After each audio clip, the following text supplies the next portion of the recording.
ഇന്ന് തന്നെ ഡൗൺലോഡ് ചെയ്യൂ. കാണൂ നിങ്ങളുടെ ഫേവറേറ്റ് ഷോസ്. എപ്പോഴോ മനസ്സിലൊരാളോട് ഇഷ്ടം തോന്നി,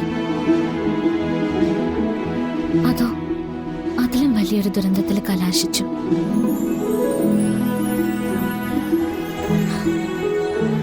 സത്യത്തിൽ ഞാൻ എന്താ ചെയ്യണ്ടേ?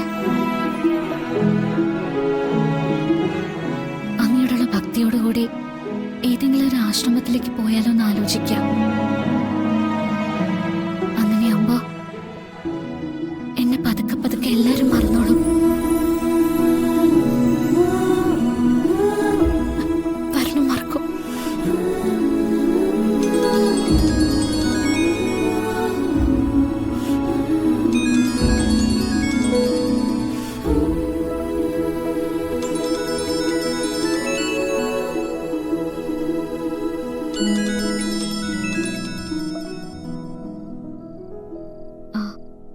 Hello madam. ഇതെന്താ കുട്ടി, ശബ്ദത്തിനൊരു സങ്കടം പോലെ? ഇല്ലല്ലോ. എന്നോടാണോ പറയുന്നത്? കരയായിരുന്നോ? അല്ല, ഞാൻ പൂജാമുറിയിലായിരുന്നു. ഈ നേരത്തെ പൂജാമുറിയിൽ എന്താ? സംസാരിക്കുന്നത് ഭഗവാനോടാവുമ്പോ ഒന്നും മിണ്ടാതെ ഭഗവാൻ കേട്ടോളൂ. ഞാനൊരു സംശയം ചോദിക്കായിരുന്നു. എന്നിട്ട് ഭഗവാൻ എന്ത് പറഞ്ഞു? കൃഷ്ണനല്ലേ, നമ്മുടെ ടെൻഷനൊക്കെ കണ്ട പുള്ളിക്കാരനത് ആസ്വദിക്കും.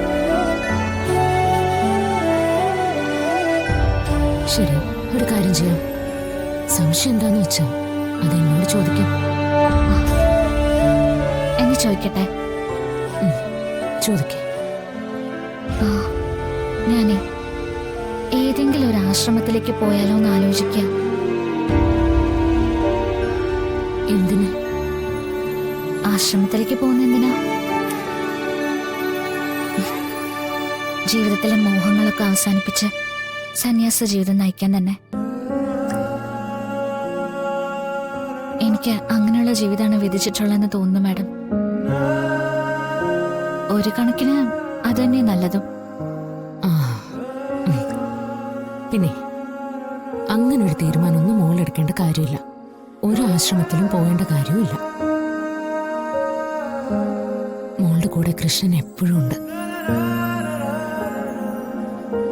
ഭക്തിയും നന്മയും തികഞ്ഞൊരു ജീവിതം നയിക്കുന്നതിൽ ആശ്രമത്തിൽ പോകണമെന്നൊന്നുമില്ല. മോൾ ഇങ്ങനെ തന്നെ അങ്ങ് മുന്നോട്ട് പോയാൽ മതി. അല്ല മാഡം, കാലം നിനക്ക് വേണ്ടി കരുതി വെച്ചിരിക്കുന്ന എന്തൊക്കെയാന്ന് നിനക്കറിയില്ല കുട്ടി. മാഡത്തിനറിയോ? എനിക്കറിയാം, എനിക്ക് നന്നായിട്ടറിയാം. അല്ല, ഇപ്പൊ നിന്നെ വിളിച്ചത് എന്തിനാന്നറിയോ? ഇല്ല. നാളെ കുറച്ച് നേരത്തെ സ്കൂളിലെത്തണം. എനിക്കൊരു അത്യാവശ്യ കാര്യം പറയാനുണ്ട്. എന്താ മാഡം? അതൊക്കെ വന്നിട്ട് പറയാം. ഇനി ആശ്രമചിന്ത ഒന്നും വേണ്ട, കേട്ടല്ലോ? കേട്ടു. അപ്പോ നാളെ നേരത്തെ കാണാം. Good night. Good night madam.